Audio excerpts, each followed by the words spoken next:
was it about Wimbledon? I mean, obviously, you're a big favourite here because you won at Wimbledon so many times. What was it about the special relationship you had? Well, it was always about Wimbledon. It was always about playing on the grass, and growing up, that was the first tournament I heard about, the first one I saw on TV, and always wanted to play there, and always wanted to win it. That's what it was. We always look back on sports and always look at the house. Oh, that was a halcyon period, and you tend to not look at the present day. But there's no doubt about it. There are some great tennis players around you, and the one that particularly comes to mind is your friend Chrissy Evert. Now, I would have thought you helped her win everything that she won, and she helped you, because to beat Chrissy meant you had to be one of the best ever. In tennis, I think particularly, you're only as good as your opponent. You can't hit great shots unless they make you hit great shots. And we made each other better. We won more because of each other. We also won less because we would lose to each other. But overall, we made each other better tennis players. And again, that's what it was about. So we helped each other out in many ways. Just talking very quickly about today, Martina, as the oxygen gets thinner here in this altitude centre, and we reaching the snowy peaks. A lot of people pass out when I interview them, Martina, to be fair. Serena Williams, is she going to go much further? I mean, Monica Seles I was talking to in America the other year, and she thinks Serena's got all the talent to push people like yourself in terms of titles. She does, but there's a lot more that goes into that, and Lady Luck plays a lot into that. Is your body going to hold up? Number one, do you want it? And can you get there? I mean, Roger Federer, he's at the end of his career, or he may have 3 or 4 great years, but the other guys are getting better, and they're bigger, they're stronger, they're taller. Serena, she's pushing out. She's 29 years old, and it doesn't get any easier when when 30. It's not a number. It's I started noticing when I was about 27, 28 that the body wasn't recovering as well as it did when I was 25, 26, and it doesn't get better. So, can the body hold up? And Serena's had her issues now this year. She had some accident with cut her feet, and she still hasn't been playing. So I just hope that she gets healthy. She's got the physique, certainly overall, and the ability to play better tennis than anybody. But can you do it over a sustained period of time? Who knows?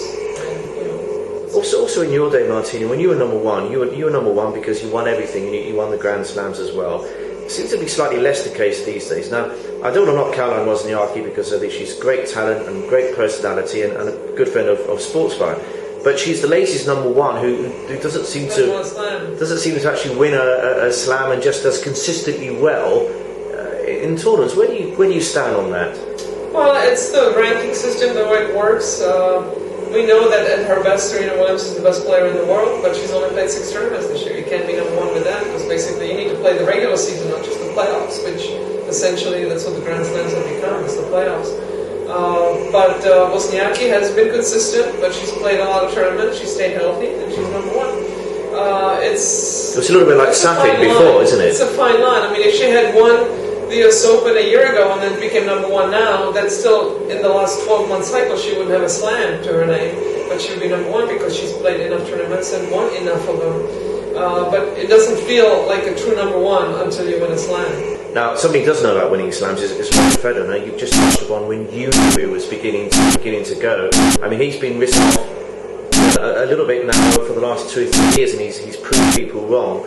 But is Nadal really beginning to take over? Well, if Nadal stays healthy, I don't think there's any way that Roger can get back to number one. I don't think he can beat him day in and day out because of the physicality of it. I mean, Roger's pushing 30, and Nadal is just in his prime now, and he's getting better still. Can Roger win another Grand Slam? Of course.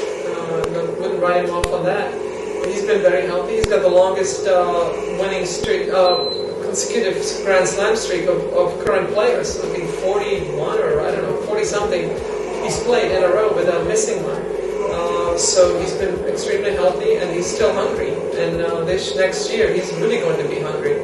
But it's not going to get any easier. So I don't see Roger getting back to number one, but I certainly see him winning another slam or two. The funny thing is, Roger's got the record, as you know, of 16 slams. People are forgetting that Nadal is already on 9 slams now. Now, I mean, it's only 7 to go. I mean, I know that's a laughable statement, only, but he's got time and he's got the talent. He's got time, and I mean, the French is pretty much a gimme. He only lost to Soderling to me a year ago when his knees were not there.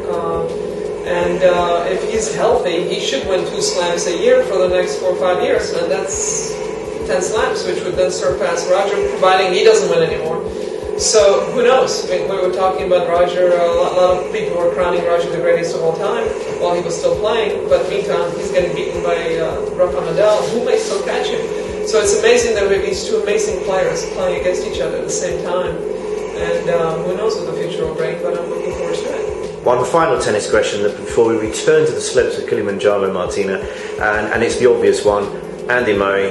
I think everybody thinks he's got the talent to win a slam, and he's not. I mean, he's still a young man, but he's not getting younger. It's, is there a danger that he might miss the boat because there are others coming up behind him, and there's obviously Nadal that you touched upon? It's too early to say he might be missing might be getting late for him, but at the same time, he should have done better this year. There's no doubt about that, and I think he was upset with himself at how he did not quite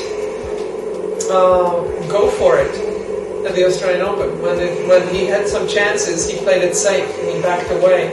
And I don't think he's quite recovered from it. And he was better mentally. He had been more consistent with mentally. He wasn't whining.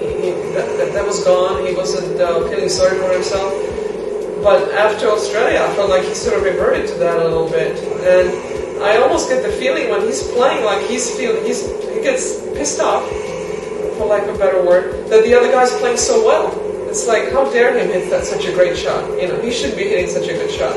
Instead of rising to the challenge like Nadal does, he welcomes it. He's like, come on, bring it, bring it. I got better than that. Whereas Andy is like, oh, I can't believe he aced me again. That's so lucky. No, that's not lucky. That was a great serve.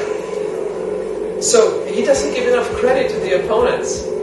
And because of that, he's too hard on himself. I think he would take the pressure off himself. He said, this guy's playing well, but I can handle that. So he needs to rise up to the challenge and watch the body language of a Nadal. You could learn from that. Tennis-wise, he's got it all. I think he needs to be more aggressive. He's too far behind the baseline, but he's heard that 100 times, if not more. Well, Martina, if anybody knows what they're talking about, it's you. But even you are going to go into uncharted waters soon. So we wish you the very best of luck. You must be looking forward to it in a sort of just because you've never experienced anything like this before. I love new experiences, and I can't wait to actually be there. I'm very much looking forward to it. Now I'll keep training, so I'll get a little better shape. But I can't wait.